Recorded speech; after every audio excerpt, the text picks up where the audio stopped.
पक्षाध्यक्ष देखील काही लोक या संपूर्ण लढ्यात सामील झालेले की हे केलं पाहिजे. मी ठरवलं होतं ते करायचं, परंतु एक फोन खदगावकर करून जे आमचे ओएसडी आहेत मुख्यमंत्री महोदयांचे, मी ऐकतच नाही. त्यावेळेस माझ्यावर मुख्यमंत्री रागावले सुद्धा एकदा, पण तरी मी निघून आलो. आणि मग खदगावकरांचा एक फोन मला वाटते 26 तारखेला मला आला. बापू, मुख्यमंत्र्यांना अडचण होते तुमच्यामुळे, महायुतीला अडचण होते तुमच्यामुळे. सर्व ठिकाणी जर अपक्ष उमेदवार जर लोकांनी एकमेकांच्या विरुद्ध केले तर महाविकास आघाडीचा फायदा होत कदाचित 10-20 खासदार पडतील अशी परिस्थिती आहे. आणि त्यामुळे आपल्याला आपल्या मुख्यमंत्र्यांना सांभाळायचं आहे. कोणत्याही परिस्थितीमध्ये त्यांना कुठेतरी ऐकत नाही विजय शिवतारे, यामुळे वरिष्ठ नेत्यांकडून जर काही गैरसमज झाले तर ते चालणार नाही. हे जेव्हा मला त्यांनी सांगितलं एका क्षणार्धात की याच्यामुळे मुख्यमंत्र्यांची अडचण होते आणि महायुतीची अडचण होते, एका आपल्या स्थानिक लढ्यासाठी राज्याचं हित आणि त्याचबरोबर पंतप्रधान मोदी यांना बनवण्यासाठी तिसऱ्यांदा देशाची सत्ता भाजपच्या हातात, पुन्हा राष्ट्रनिष्ठ देशाची सत्ता भाजपकडे देण्यासाठी जर कुठे माझ्या हातून जर काही अशा प्रकारचा प्रमाद घडला तर कदाचित तो इतिहासात लिहिला जाईल. आणि म्हणून निव्वळ आणि निव्वळ मुख्यमंत्र्यांच्या त्या ओएसडींच्या एका फोनवर मी म्हटलं मी लगेच येतो. मुख्यमंत्री त्यावेळेस मंदिरात कुठे राजस्थानला गेले होते. मला लगेच कॉन्फरन्सवरून फोन लावून दिला आणि मुख्यमंत्री महोदय खुश झाले की बा ठीक आहे की चांगला निर्णय तुम्ही घेताय, आपल्या सगळ्यांचा तो हिताच आहे. आणि म्हणून मग 27-28 तारखेला रात्री 11 ते 2 3 तास मुख्यमंत्री, दोन्ही उपमुख्यमंत्री अशी चर्चा झाली. मी सुरुवातीला सगळं ऐकून घेतलं, नंतर माझंही म्हणणं मांडलं की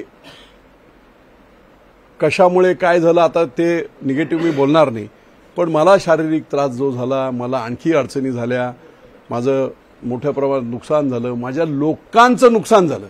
5 वर्षे माझा गुंजवणीचा प्रकल्प रखडला, विमानतळ रखडलं, राष्ट्रीय बाजार रखडला.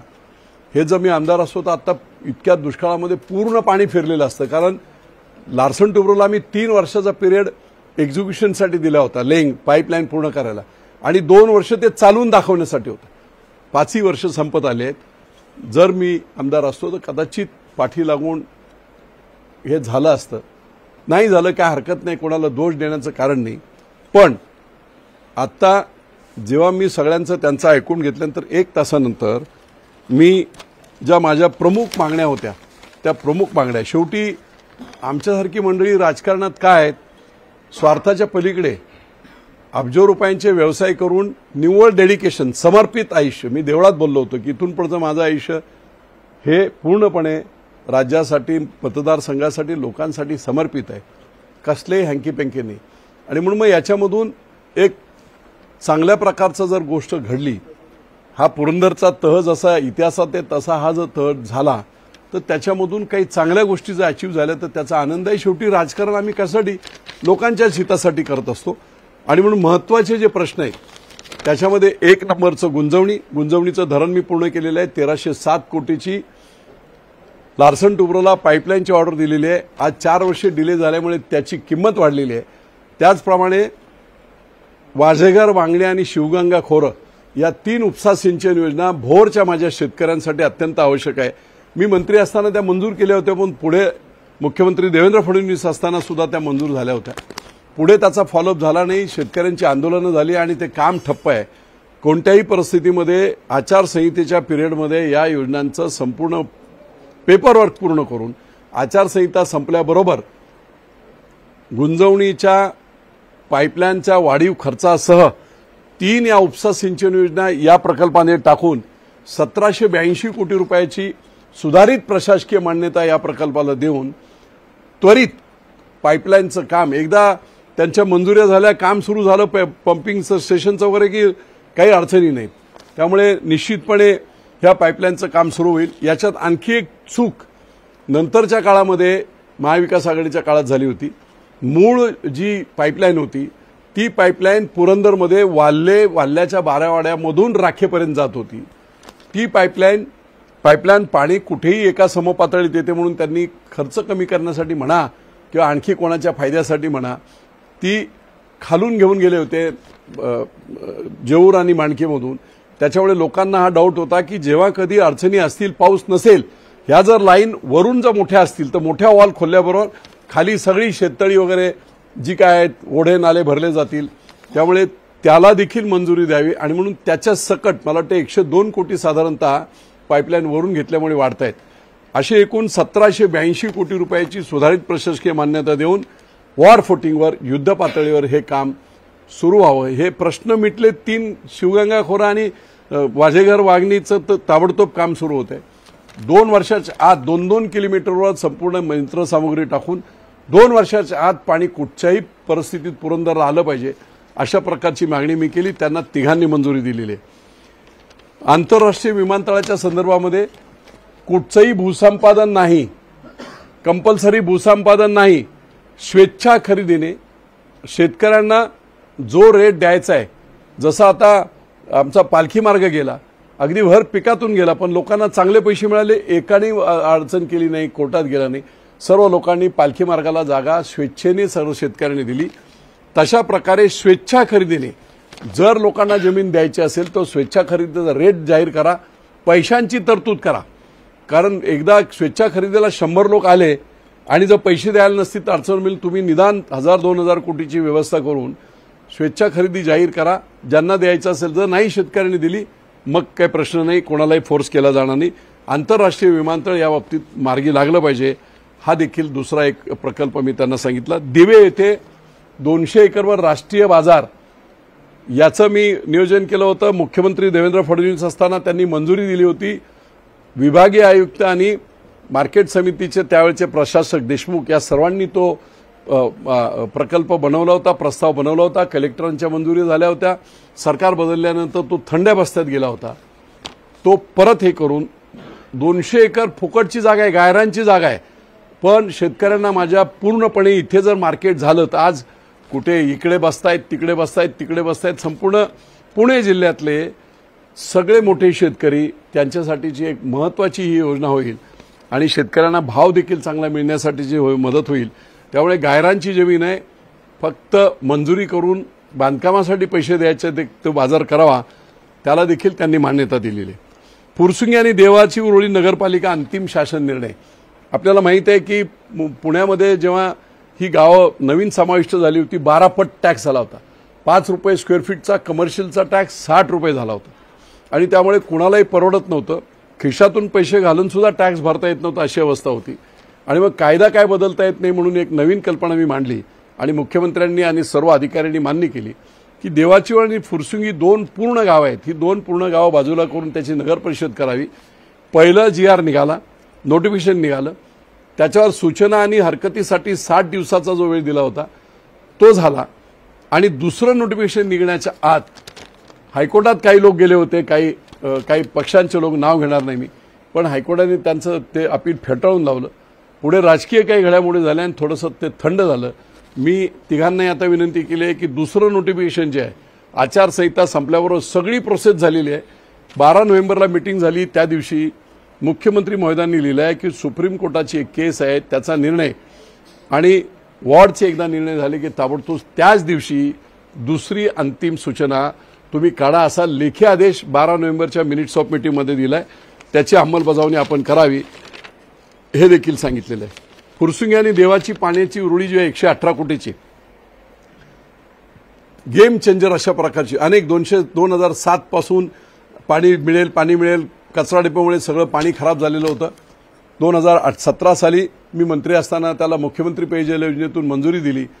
मुख्यमंत्री देवेंद्र फडणवीसांनीच त्यावेळेस ती मंजुरी दिली. पुढचा 80% काम पूर्ण झालं. दुर्दैवाने सरकार बदललं आणि 25 कोटीसाठी ती योजना रखडली होती. आदरणीय शिंदे सरकार आलं. 2 ऑगस्टला स्वतः मुख्यमंत्री त्या योजनेवर आले. एवढी मोठी योजना आणि 4.5 लाख लोकांच्या घरात जाणार पाणी, त्यांनी 25 कोटी इमिडिएट दिले आणि गेल्या 2 महिन्यापूर्वी त्याची संपूर्णपणे पाण्याची वितरण व्यवस्था सुरू आहे. काही ठिकाणी अजून ESRच्या टँक बिंग बाकी आहेत, 1-2-3 महिन्यात संपेल. पण काही वस्त्या त्याच्यामध्ये राहून गेलेल्या म्हणजे देवाच्या ओळीतली धनगर वस्ती असेल, संकेत विहार असेल, अशी अनेक मोठ्या मोठ्या वस्त्या चुकून विसरून राहिलेली आहेत. त्याच्यासाठी डीपीआर करून सर्वे करून त्याचा समावेश, कारण त्या लोकांनाही पाणी दिलं पाहिजे आणि म्हणून त्याचा समावेश याच योजनेमध्ये करून अतिरिक्त निधी जो लागतोय तो त्याला मान्यता देऊन तो ताबडतोब द्यावा, जेणेकरून हे काम चालू असतानाच या सर्व वस्त्यांना, म्हणजे आदर्शनगर एक मोठं 10,000 लोकवस्तीचं आहे, तिथे एक पाण्याचा थेंब नाही, 2-4 टँकर आता फक्त आपण देत असतो.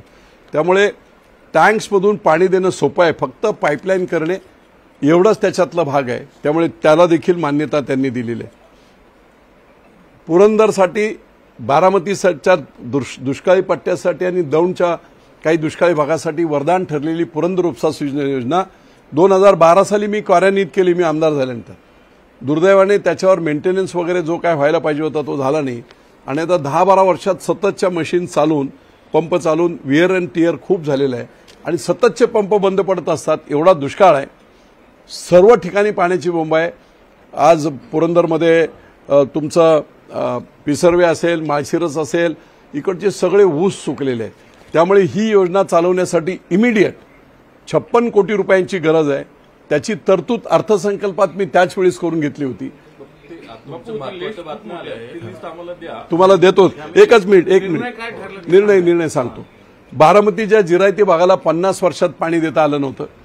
माझ्या मंत्र्याच्या अभ्यासानुसार नीरा नदीतलं पाणी करा नदीमध्ये टाकून बॅरेज करून अख्खी करा भरून ठेवायची, हा प्रश्न कायमचा संपेल. त्याच्यावर देखील काम इमिडिएट सुरू करण्याच्या जलसंपदा मंत्र्यांनी, म्हणजे मुख्यमंत्री उपमुख्यमंत्र्यांनी ऑर्डर दिलेली आहे. मुख्यमंत्र्यांनी त्याला जेजूर दिलेलं आहे. जेजुरी देवस्थान विकास आराखडा ऐकून घे, म्हणजे लोकांना माझा माहीत पडेल माझ्या माध्यमातून.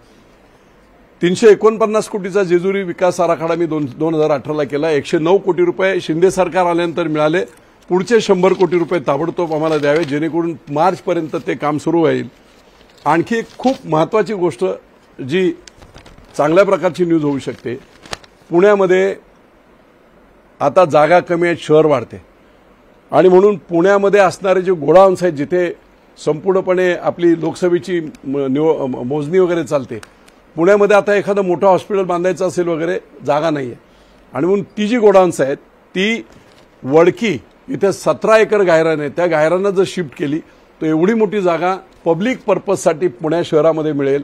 ती एक त्यांना मी मागणी केली आहे. आणि त्याचबरोबर माझ्याकडे कोडीत असेल, दिवे असेल, इथे 400 एकर जमिनी आहेत, गायरांच्या जमिनी आहेत. त्याच्यामध्ये सेंट्रल कारण आतापर्यंत काय झालंय, केंद्र सरकारचे सगळे प्रकल्प बारामती, मोठं कृषी विद्यालय, संशोधन केंद्र, या 400 एकरवर इथे जर केलं, ती जागा उपलब्ध आहे. त्या दोघांनी तिघांनी एका मिनिटामध्ये, कारण एवढी जागा उपलब्ध असेल तर मोठं प्रकल्प आपण केंद्र सरकारचा, राज्य सरकारचा घेऊ, अशी देखील त्यांनी मान्यता दिलेली आहे. आणि त्यामुळे अगदी क्लिअर कट माझ्या लोकांना मला समजावं लागलं की उद्या मी खासदारकी लढून जिंकलो असतो तर काय करू शकलो असतो, हरलो असतो तर काय झालं असतं. एवढ्या सगळ्या नेत्यांशी जर आपण कनेक्ट तोडून काही गोष्टी केल्या तर लोकांच्या हिताचं नाही. आणि म्हणून या सगळ्या गोष्टी आमच्या मंजूर झाल्या. जे काही आमदार खासदार बनून होणार ते सगळं आज तुम्हाला दोन्ही मुख्यमंत्र्यांनी आणि दोन्ही उपमुख्यमंत्र्यांनी सांगितलंय. आणि हे मी तुम्हाला आत्ता सांगतोय, पण ह्या सगळ्या घोषणा प्रचाराच्या दरम्यान दोन्ही उपमुख्यमंत्री आणि मुख्यमंत्री पालखी तळावर पुरंदरच्या आणि संपूर्ण बारामतीच्या जनतेच्या समोर करणार आहेत, हे त्यांनी स्वतः सांगितलेलं आहे. राहिली गोष्ट माझ्या वैयक्तिक या बाबतीतली आमदारकी आणि या बाबतीतली, मी स्पष्टपणे सांगितलं, जे तुम्हाला बोलायचं ते मला सांगू नका. मी निव्वळ आमदारकी वगैरेसाठी इथे आलो नाही, माझं लोकांचं काम झालं पाहिजे. हे प्रकल्प एवढे मोठे गेम चेंजर, मला माहीत नाही मी किती जगेल आणि काय होईल. किडनीचा त्रास आहे, डायलिसिस आहे, ओपन हार्ट सर्जरी झालेली आहे. हे प्रकल्प पूर्ण होणे ही काळाची गरज आहे. नवीन पुणे पुरंदर होणार आहे. एकदा एअरपोर्ट आला की जसं मुंबई नवी मुंबई, दिल्ली नवी दिल्ली, तसा पुरंदर हा ग्रीन प्रोजेक्ट संपूर्ण होत प्रचंड प्रमाणामध्ये नोकरीच्या, व्यवसायाच्या संधी या पाणी आणि त्याच्याबरोबर एअरपोर्टमुळे, बाजारामुळे होणार आहेत. हे प्रकल्प महत्त्वाचे आहेत. आणि म्हणून हे सगळं लक्षात घेता मी आज सगळ्या कार्यकर्त्यांना विनंती केली. खूप विरोध झाला. पुंडे साहेब, तुम्ही कदाचित खालून ऐकत असाल, वरून आवाज जोरजोरात एकदम काही लोक म्हणजे त्याला विरोध करत होते. पण जेव्हा शेवटी एखादी गोष्ट आपण करत असताना त्याच्यातून साध्य काय होतंय लोकांसाठी, राजकारण समाजकारण लोकांसाठी करत असताना वैयक्तिक प्रतिष्ठा बाजूला ठेवून त्यांचं हित पाहिलं पाहिजे. आणि म्हणून कोणत्याही प्रकारच्या विधानसभेच्या बाबतीतल्या ज्या काही घोषणा असतील त्या मुख्यमंत्री आणि उपमुख्यमंत्री अजितदादांपासून सगळे पालखी तळावर सगळ्या लोकांच्या साक्षीने करतील. तो एवढा महत्त्वाचा मुद्दा नाही. निश्चितपणे चांगली बैठक झाली. आपण खालून आवाज ऐकले असतील. शेवटी मी सांगितलं क्लिअर कट, इथे संपूर्ण शिवसेना आणि राष्ट्रवादीची भले 20-25 हजार मतं, पण कमीत कमी पुरंदरमधून 1.5 लाख मतं ही महायुतीच्या उमेदवाराला झाली पाहिजेत. अशा प्रकारची महायुतीचा उमेदवार म्हणजे घड्याळाला झाली पाहिजेत. अशा प्रकारचं सर्वांना सूचना देण्यात आल्या आहेत. एकदा महायुती म्हटलं, एकदा अजितदादांनी स्पष्टपणे सांगितलं की पंतप्रधान आपल्याला नरेंद्र मोदींना करायचं, आमचं सगळ्यांचं ध्येय ते आहे. त्यामुळे आता आपल्याला तो तसा हे राहणार नाही. आणि म्हणून कुठच्याही परिस्थितीमध्ये एक मत देखील इकडे तिकडे जाता कामा नये. ठासून सगळ्यांनी काम करायचं आणि हा उमेदवार प्रचंड बहुमताने निवडून कमीत कमी 50,000 मताच्या मताधिक्याने पुरंदरमधून आमचा उमेदवार निवडून आणणे. झालं असेल झालं, दादांच्या हातून काही चुका झाल्या असतील, काय झाल्या असतील, पण आज मोठं इप्सित गाठण्यासाठी आम्ही सगळे एकत्र आलो आहोत. त्या भावनेतून ते सगळं बाजूला ठेवून हा उमेदवार निवडून आणून पंतप्रधान मोदींचे हात बळकट करण्याचं काम करावं असा ठराव आज आम्ही केला. आणि सुरुवातीच्या काही लोकांच्या रिॲक्शन्स होत्या, पण जेव्हा हे सगळं ऐकलं त्याच्यानंतर सर्व लोकांनी एक मुखाने आवाज खालून आपल्याला ऐकायला आला असेल. मगाशी आला तुम्ही त्यावेळेस लोक येत होते. आज रंगपंचमी थोडासा लेट झाला, नंतर पूर्ण जागा नाही जरासुद्धा इतकी हे झाली. आणि त्या जोशामध्ये सर्वांनी महायुतीच्या घोषणा दिल्या, एकनाथभाई शिंदेंच्या घोषणा दिल्या, नरेंद्र मोदींच्या घोषणा दिल्या, देवेंद्र फडणवीसांच्या घोषणा दिल्या. लगेच त्यांना आहे नको, पण 1.5 लाख मतदान आम्ही ते करू. दादांशी सुद्धा आमची चर्चा होईल. काही मला दादा सुद्धा बोलले की काही कार्यकर्त्यांबरोबर थोडं मनोमिलनासाठी मी स्वतः येईल, सगळ्यांशी बोलेल आणि निश्चितपणे एक चांगला सौहार्दाचं वातावरण, जेवढं कटुता होती ना तेवढी बाजूला सारून, राजकारणामध्ये कोणीच कोणाचा कधी दुश्मन नसतो आणि मित्र नसतो, त्यानुसार हे सगळं बाजूला आता ठेवून देऊन आम्ही पूर्णपणे सुनेत्रा वहिनी उमेदवार ज्या असतील, आता अजून डिक्लेअर नाही केलेलं, पण मला वाटतं आता डिक्लेअर होईल आणि सुनेत्राताईंना आम्ही बहुमताने निवडून आणू. हा निर्णय आमचा सर्वांचा झालाय.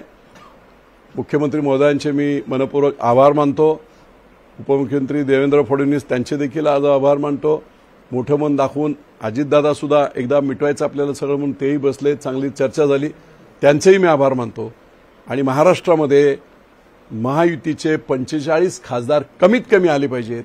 या दृष्टीने निवळ इथेच नव्हे, जिथे जिथे गरज पडेल, जिथे जिथे मुख्यमंत्री सांगतील, दोन्ही उपमुख्यमंत्री सांगतील, त्या त्या ठिकाणी प्रचाराला देखील आमची सगळी मंडळी ही निश्चितपणे जातील. खूप मायक्रो प्लॅनिंग आम्ही केलं होतं. तुम्हाला कोणाला माहीत नसेल, 2,500 मुलं आमची प्रत्येक मतदारसंघातून, टोटल एकेका मतदारसंघात 500 ते 600 विस्पेरिंग कॅम्पेनपासून ते म्हणजे कोणी विश्वास सुद्धा ठेवला नसता. शेवटी लढाई आहे, पण तीच आता सगळी यंत्रणा आम्ही महायुतीसाठी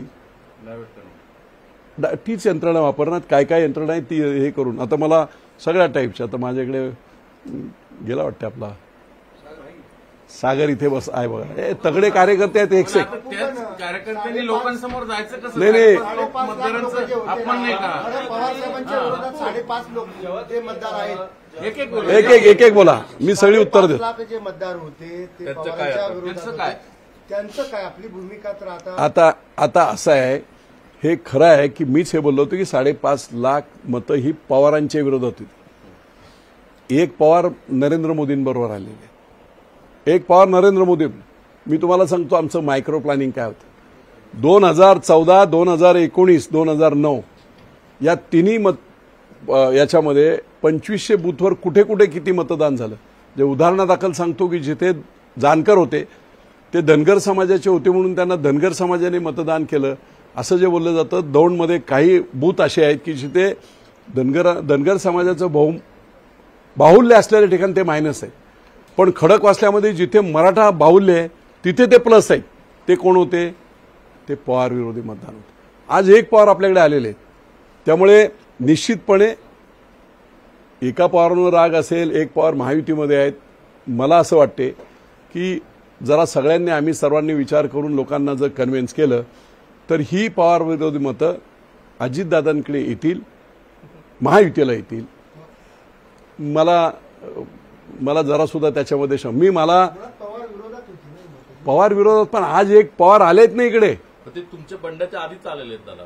नाही माझ्या बंडाच्या अगोदर म्हणजे हे जरी आले असतील लोकांचा आवाज काय होता ते तुम्हाला मी सांगत होतो. आज मलाही लोकांना कन्व्हिन्स करावं लागलं खाली 1.5 तास. आजही लोक विसरायला तयार नाहीत. नाही विचारायला कोणाला कोणी कन्व्हिन्स करावं लागलं. शेवटी तसंच मतदारांना देखील समजावून सांगावं लागेल. ते माझ्यापुरतं पुरंदरच्या पुरतं. 5.5 लाख मतदारांना तुम्ही कसं सांगणार आहात बापू की त्यांनी आता अजित पवार? नाही ते असं आहे की निश्चितपणे देवेंद्र फडणवीस येतील, ते भाजपच्या लोकांना समजावतील, शिवसेनेच्या लोकांना माझ्या इकडच्या मी समजावेल, मुख्यमंत्री महोदय येतील ते समजावतील मुख्यमंत्री म्हणून. ही सगळी मंडळी वेगवेगळ्या पक्षाचे शीर्षस्थ नेते हे जेव्हा सांगतील की आपल्याला काय टार्गेट काय आहे, निश्चितपणे ती जी मतं आहेत विरोधी मतं ती अजितदादांकडे वळतील याच्याबद्दल माझ्या मनात कुठेही शंका नाही. पालखी तळावून अपमान झाला त्याच पालखी तळावून माफी मागितली जाणार का? एक लक्षात घ्या मी तुम्हाला ते सांगितलं होतं की माझी माफीची गरज नाही. मी त्याच वेळेस तो विषय सोडून दिला होता. मी माफ केलं होतं. लोकांना राग होता, आजही आहे. त्यामुळे त्यांनी काय बोलावं त्यांनी ठरवावं. आज जे लोकांच्या मनात खतखत आहे त्याबद्दल एखादा जरी वाक्य ते बोलले ते काय बोलावं ते ठरवतील. मला बोलले होते की आम्ही ठरवू पालखी तळावर काय बोलायचं, पण आम्ही बोलू. जनतेच्या बरोबर ते संवाद करतील आणि जनता आनंदी होईल अशा प्रकारचा तो संवाद असेल. अजित पवार लोकसभेचा 7-12 पवार कुटुंबियांच्या नावावर करायला तयार झालेला. अजित पवार शेवटी पवार असू द्या ना. आता काय एक लक्षात घ्या, जरी मी ते बोललेलो असेल, आता महायुतीचे निर्णय झाल्यानंतर राज्याचं हित महत्वाचं आहे. मुख्यमंत्र्यांना जो काय प्रेशर होता संपूर्ण महायुतीला त्याचा तळा जातो आहे. मी दुसरं काही पाहिलं नाही. मागे पुढे राजकारणात अनेक संध्या येत असतात, पण आपल्या नेत्याचं ऐकलं पाहिजे.